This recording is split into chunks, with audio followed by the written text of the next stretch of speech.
श्री सूत जी कहते हैं, हे ऋषियों, जो नित्य आनंदमय, शांत, निर्विकल्प, निरामय, अनादि, अनंत शिव तत्व को जानते हैं, वे परम पद को प्राप्त होते हैं। जो धीर पुरुष काम भोगों से विरक्त होकर भगवान शंकर में हेतु रहित पराभक्ति करते हैं, उनका मोक्ष हो जाता है और वे फिर संसार बंधन में कभी नहीं पड़ते।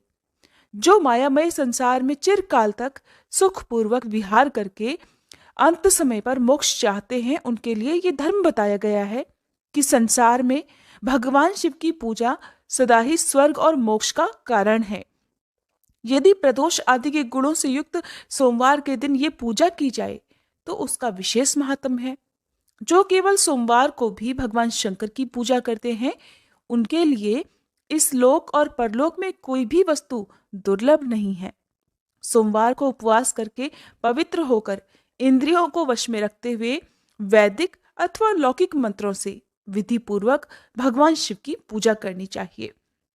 ब्रह्मचारी, गृहस्थ, कन्या, सुहागिन स्त्री अथवा विधवा कोई भी क्यों ना हो, भगवान शिव की पूजा करके मनोवांछित वर पाता है।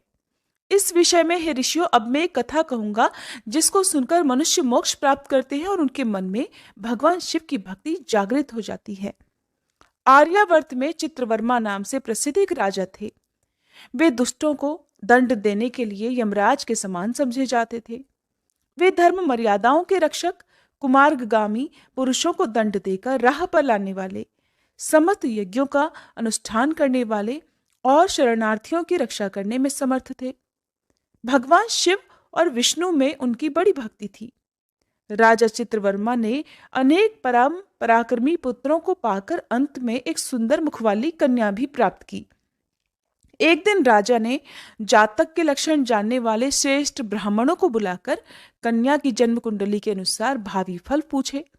तब उन ब्राह्मणों में से एक बहुज्ञ विद्वान ने कहा, महाराज, ये आपकी कन्या सीमंतिनी नाम से प्रसिद्ध होगी। यह भगवती उमा की तरह मांगल्यमयी, दमयंती की तरह परम सुंदरी, सरस्वती जी के समान सभी कलाओं को जानने वाली तथा लक्ष्मी जी की तरह अत्यंत सद्गुणों से सुशोभित होगी। ये 10,000 वर्षों तक अपने स्वामी के साथ आनंद भोगेगी और 8 पुत्रों को जन्म देकर उत्तम सुख का उपभोग भी करेगी। इसके बाद दूसरे ब्राह्मण ने कहा कि महाराज, ये कन्या 14वें वर्ष में विधवा हो जाएगी।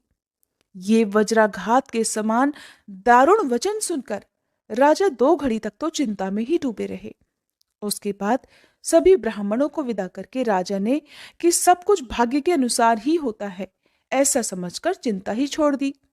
सीमंतनी अर्थात राजा की कन्या अब धीरे धीरे सयानी होने लगी।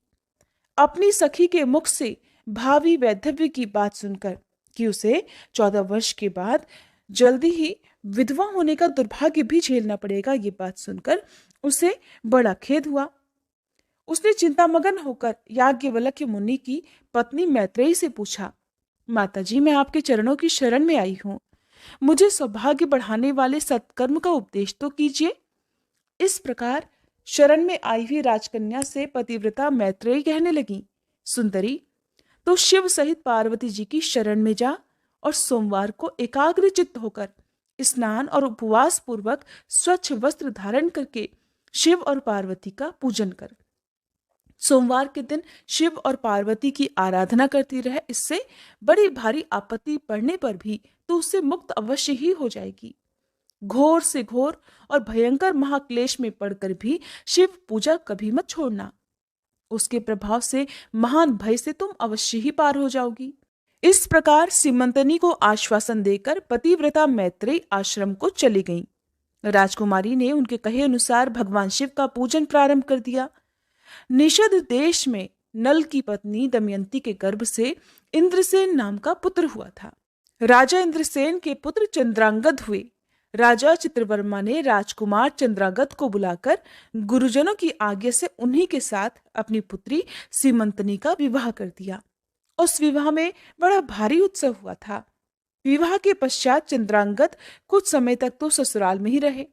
फिर एक दिन राजकुमार यमुना के पार जाने के लिए अपने कुछ मित्रों के साथ एक नाव पर सवार हो गए। भाग्यवश वह नाव यमुना के भंवर में मल्लाहों सहित डूब गई। यमुना जी के दोनों तटों पर बड़ा भारी हाहाकार मच गया। इस दुर्घटना को देखने वाले समस्त सैनिकों के विलाप से उस समय सारा आकाशमंडल गूंज उठा। डूबने वालों में से कुछ तो मर गए और कुछ ग्रहों के अर्थात मगरमच्छों के पेट में चले गए, और राजकुमार आदि कुछ लोग उस महाजल में अदृश्य हो गए।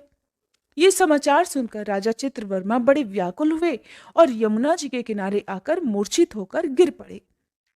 सीमंतिनी ने भी जब ये समाचार सुना तब वह अचेत होकर धरती पर गिर पड़ी। राजा इंद्रसेन भी अपने पुत्र के डूबने का समाचार पाकर अपनी रानियों सहित बहुत दुखी हुए और सुध-बुध खोकर वो भी धरती पर गिर पड़े। फिर बड़े बूढ़ों के समझाने पर राजा चित्रवर्मा धीरे धीरे अपने नगर में आए और उन्होंने अपनी पुत्री को धीरज बंधाया। राजा चित्रवर्मा ने जल में डूबे हुए अपने दामाद का और्ध्वदैहिक कृत्य वहां आए हुए उनके बंधु बांधवों से करवाया। पतिव्रता सीमंतनी ने चिता में बैठकर फिर पतिलोक में जाने का विचार कर लिया, किंतु उसके पिता ने स्नेहवश उसे रोक दिया। तब वह विधवा जीवन बिताने लगी। मुनि पत्नी मैत्रेयी ने जिस शुभ सोमवार व्रत का उपदेश दिया था, उसे सदाचार परायणा सीमंतनी ने विधवा होने पर भी नहीं छोड़ा। इस प्रकार 14वें वर्ष की आयु में अत्यंत दारुण दुख पाकर वह भगवान शिव के चरण कमलों का चिंतन करने लगी। शिव जी की आराधना करते करते उसे 3 वर्ष बीत गए। उधर पुत्र शोक से उन्मत्त हुए राजा इंद्रसेन को बलपूर्वक दबाकर उनके भाइयों ने उनका सारा राज्य छीन लिया और उन्हें पत्नी सहित पकड़कर कारागृह में डलवा दिया। इंद्रसेन के पुत्र चंद्रांगद यमुना के जल में डूबने पर नीचे नीचे गहराई में उतरने लगे। बहुत नीचे जाने पर उन्होंने नीचे नाग वधुओं को जल क्रीड़ा में निमग्न देखा। राजकुमार को देखकर वे भी हैरान हुई और उन्हें पाताल लोक में ले गई। वहां चंद्रांगद ने तक्षक नाग के परम अद्भुत रमणी नगर में प्रवेश किया और इंद्र भवन के समान मनोहर एक सुंदर महल देखा, जो बड़े बड़े रत्नों के प्रकाशमान किरणों से प्रकाशित हो रहा था। भगवान सूर्य के समान तेजस्वी तक्षक नाग को सभा भवन में विराजमान देखकर परम बुद्धिमान राजकुमार ने प्रणाम किया और हाथ जोड़कर खड़े हो गए। तक्षक के तेज से उनके नेत्र चौंधिया गए। इधर नागराज ने भी मनोरम राजकुमार को देखकर उन नागिनों से पूछा कि ये कौन है और कहां से आया है। तब उन्होंने बताया कि हमने इसे यमुना जल में देखा है और इसके कुल तथा नाम का परिचय न होने के कारण आपके पास लेकर आई हैं। तब तक्षक ने राजकुमार से ही पूछा कि तुम किसके पुत्र हो, कौन हो, कौन सा तुम्हारा देश है और यहाँ पर तुम्हारा कैसे आना हुआ। तब वह राजकुमार कहने लगा कि भूमंडल में निषद नाम से प्रसिद्ध एक देश है। उसके स्वामी राजा नल महायशस्वी हो गए हैं। वे पुण्य श्लोक माने जाते हैं और उनके पुत्र इंद्रसेन हुए और इंद्रसेन का पुत्र मैं हुआ। मेरा नाम चंद्रांगद है। मैं अभी नया नया विवाह करके ससुराल में टिका हुआ ही था और यमुना जी के जल में विहार करता हुआ देव की प्रेरणा से डूब गया। फिर ये नाग पत्नियां मुझे आपके पास ले आई हैं। पूर्व जन्मों के अर्जित किए हुए पुण्यों के प्रभाव से ही मैंने यहाँ आपके चरणारविंदों का दर्शन किया है। आज मैं धन्य हूँ, मेरे माता पिता धन्य हो गए, क्योंकि आपने दया करके मेरी ओर देखा और मुझसे वार्तालाप किया है। इस प्रकार अत्यंत मनोहर उदारतापूर्ण वचन सुनकर तक्षक ने कहा, राजकुमार तुम भय मत करो, धीरज रखो और बताओ कि तुम संपूर्ण देवताओं में किसकी पूजा करते हो। तब राजकुमार ने कहा कि जो संपूर्ण देवों में महादेव कहे जाते हैं, उन्हीं विश्वात्मा उमापति भगवान शिव की मैं पूजा करता हूँ, जो विधाता के भी विधाता, कारण के भी कारण और तेजों में सर्वोत्कृष्ट तेज हैं। वे भगवान शिव मेरी परम गति हैं, जो अत्यंत निकट होकर भी पाप से दूषित चित्त वाले पुरुषों के लिए बहुत दूर हैं और जिनके तेज की कोई सीमा नहीं है, जो अग्नि, भूमि, वायु, जल और आकाश में भी स्थित हैं। वे विश्वात्मा भगवान सदाशिव हम सबके लिए परम पूजनीय हैं, जो संपूर्ण भूतों के साक्षी, सबकी आत्मा में स्थित रहने वाले परमेश्वर तथा निरंजन है। संपूर्ण संसार जिनकी इच्छा के अधीन है, मैं उन भगवान शिव की पूजा करता हूँ। ज्ञानी पुरुष जिन्हें एक आदि और पुराण पुरुष कहते हैं, गुणों के भेद से जिनमें भिन्नता की प्रतीति होती है, जिन्हें कोई तो क्षेत्रज्ञ, कोई तुरी और कोई कूटस्थ कहते हैं, वे भगवान शिव मेरे परम आश्रय हैं, जिनका प्रसाद पाकर साधु पुरुष अत्यंत उज्जवल इंद्रपद की भी अभिलाषा नहीं रखा करते तथा कर्मों की अर्गला और कालचक्र को लांघकर निर्भय होकर विचरते हैं, वे ही भगवान शिव मेरी गति हैं। देव नदी गंगा जिनके मस्तक पर स्थान पाकर सुशोभित होती हैं, भगवती जगदम्बिका जिनके अर्धांग में निवास करती हैं, आहा, तक्षक और वासुकी दोनों नागराज जिनके कानों के कुंडल हैं, वे चंद्रार्ध शेखर भगवान शिव मेरे परमाश्रय हैं, जिनके चरण कमल वेदों के शीर्ष स्थानीय उपनिषदों में गौरवान्वित होते हैं, वेदांत की श्रुति भी जिनके चरण कमलों का गुणगान किया करती है, वे ही भगवान शिव मेरे पूजनीय हैं। राजकुमार की ये बात सुनकर तक्षक का चित्त प्रसन्न हो गया। उनके हृदय में महादेव जी के प्रति नई भक्ति भाव का उदय हो आया और वे उनसे इस प्रकार कहने लगे, हे राजकुमार, तुम्हारा कल्याण हो। मैं तुम पर बहुत प्रसन्न हूं, क्योंकि तुम बालक होकर भी सर्वोत्कृष्ट परात्पर शिव तत्व को जानते हो। देखो, ये रत्नमय लोक है, ये मनोहर नेत्रों वाली युवतियां हैं, ये मनोवांछित कामना पूर्ण करने वाले कल्प वृक्ष हैं, और ये अमृत रूपी जल से भरी हुई बावलियां हैं। यह मृत्यु का दारुण भय नहीं है, बुढ़ापा और रोग यहाँ किसी को पीड़ा नहीं देता। तुम जब तक इच्छा हो यहीं ठहरो और यथा योग्य सुख भोगों का उपभोग करो। नागराज के ऐसा कहने पर राजकुमार हाथ जोड़कर बोले कि नागराज, मैंने समय पर विवाह किया है। मेरी पत्नी उत्तम व्रत का पालन करने वाली और शिव पूजा परायणा है, और मैं अपने माता पिता का इकलौता पुत्र हूँ। वे सब लोग इस समय मुझे मरा हुआ मानकर महान शोक से घिर गए होंगे, अतः मुझे किसी भी प्रकार यहाँ अधिक समय तक नहीं ठहरना चाहिए। आप कृपा करके मुझे उसी मनुष्य लोक में पुनः पहुंचा दें। सुनकर नागराज ने कहा, राजकुमार, तुम जब जब मुझे याद करोगे तब तब तुम्हारे सामने मैं प्रकट हो जाऊंगा। ऐसा कहकर उन्होंने राजकुमार को एक सुंदर अश्व अर्थात घोड़ा भेंट किया, जो इच्छा के अनुसार चलने वाला था। अनेक प्रकार के द्वीपों, समुद्रों और लोकों में उसकी अप्रतिहित गति थी। इसके सिवा उन्हें रत्नमय आभूषण, दिव्य वस्त्र और दिव्य अलंकार भी भेंट किए। उनकी सहायता के लिए सारी व्यवस्था करने के बाद नागराज तक्षक ने जाओ कहकर प्रेम पूर्वक उन्हें विदा कर दिया।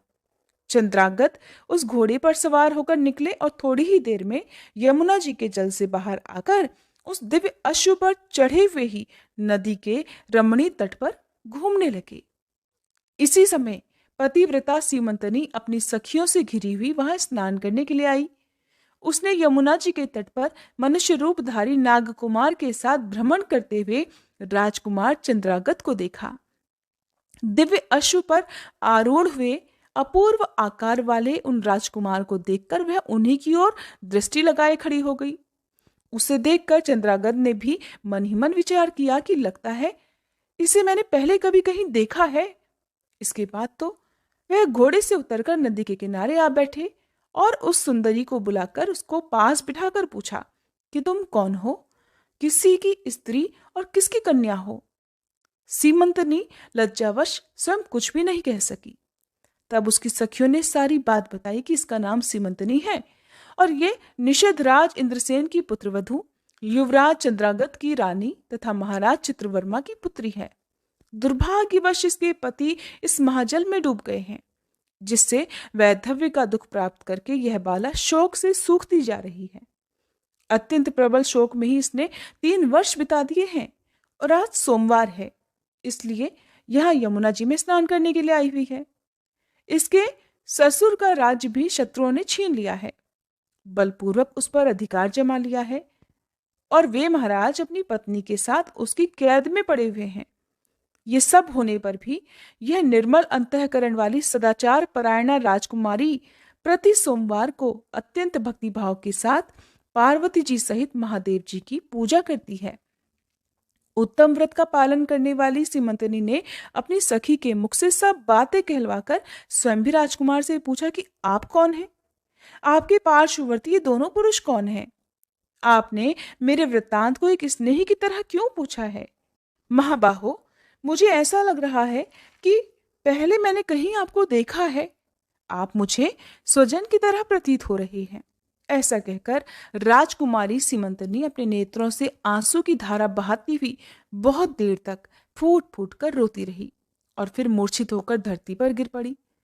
अपनी प्रियतमा के शोक का कारण सुनकर चंद्रागत भी शोक से व्याकुल होकर 2 घड़ी तक चुपचाप बैठे रहे, जिसके बाद सीमंतनी उठकर राजकुमार को बारंबार निहारने लगी।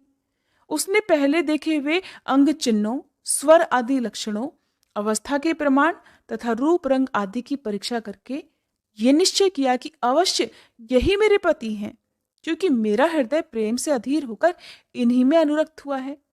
परंतु क्या मुझ अभागिनी को अपने मरे हुए पति का दर्शन हो सकता है?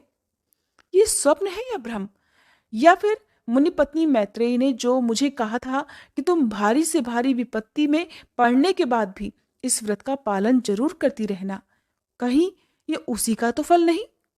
एक श्रेष्ठ ब्राह्मण ने मेरा 10,000 वर्षों का सौभाग्य बतलाया था। उन ब्राह्मण देवता का ये वचन अवश्य सत्य होगा, ये ईश्वर के बिना भला कौन जान सकता है। इधर प्रतिदिन मुझे मंगल सूचक शुभ शकुन दिखाई देते रहे हैं। पार्वती जी के प्राणनाथ भगवान शिव के प्रसन्न होने पर देहधारियों के लिए कौन सी वस्तु दुर्लभ हो सकती है? इस प्रकार तरह तरह से मन में विचार करके उसका संदेह दूर हो गया। तब लज्जा से उसने अपना मुख नीचे की ओर कर लिया। उस समय राजकुमार ने कहा, भद्रे, मैं तुम्हारे पति के शोक संतप्त माता पिता से ये समाचार बतलाने के लिए जा रहा हूं। तुम्हारा कल्याण हो, तुम्हारे पति तुमसे शीघ्र ही मिलेंगे। ऐसा कहकर राजकुमार घोड़े पर सवार हुए और अपने दोनों सहायकों के साथ शीघ्र ही अपने राज्य में जा पहुंचे। वहां नगर के बगीचे के समीप ही उन्होंने नागराज के पुत्रों को राज सिंहासन पर अधिकार जमाए बैठे हुए बंधुओं के पास भेजा। नागकुमार ने शीघ्र जाकर उन सबसे कहा, तुम सब लोग महाराज इंद्रसेन को अविलंब कारागार से मुक्त कर दो और सिंहासन छोड़कर हट जाओ। महाराज के पुत्र चंद्रांगत पाताल लोक से लौटकर यहाँ आए हैं। तुम आनाकानी मत करो, नहीं तो चंद्रांगत के बाण तुम्हारे प्राण हर लेंगे। ये यमुना जी के जल में डूबकर नागराज तक्षक के घर जा पहुंचे थे और वहां से उनकी सहायता पाकर पुनः इस लोक में वापस लौटे हैं। नाग कुमार की कही हुई ये सारी बातें सुनकर शत्रुओं ने भी बहुत अच्छा कहकर उनकी आज्ञा स्वीकार कर ली और महाराज इंद्रसेन को उनके खोए हुए पुत्र के पुनः लौट आने का समाचार बताकर उनका सिंहासन उन्हें लौटा दिया। महाराज को प्रसन्न करके भी वे लोग भयभीत बने रहे। मेरा पुत्र आ रहा है, ये बात सुनकर राजा प्रेम के आंसू बहाते हुए आनंद में डूब गए। यही दशा महारानी की भी थी। जिसके बाद सभी नागरिक, वृद्ध मंत्री और पुरोहित आगे जाकर चंद्रागत से मिले और उन्हें हृदय से लगाकर महाराज के पास ले आए। अपने भवन में प्रवेश करके आंसुओं की वर्षा करते हुए राजकुमार ने अपने माता पिता के चरणों में प्रणाम किया। चरणों में पड़े हुए अपने पुत्र को उठाकर राजा ने आंसुओं से भरे हृदय से लगा लिया। फिर क्रमशः सभी माताओं को प्रणाम करके उनका आशीर्वाद लेकर वह राजकुमार पुरवासियों से मिले और उन्होंने सबको यथायोग्य सम्मान दिया। पुनः सबके साथ राजसभा में बैठकर अपना सब वृतांत अपने पिता से निवेदित किया और नागराज तक्षक से मित्रता होने की बात भी बताई। राजकुमार का चरित्र देखकर और सुनकर राजा इंद्रसेन हर्ष से विह्वल हो गए।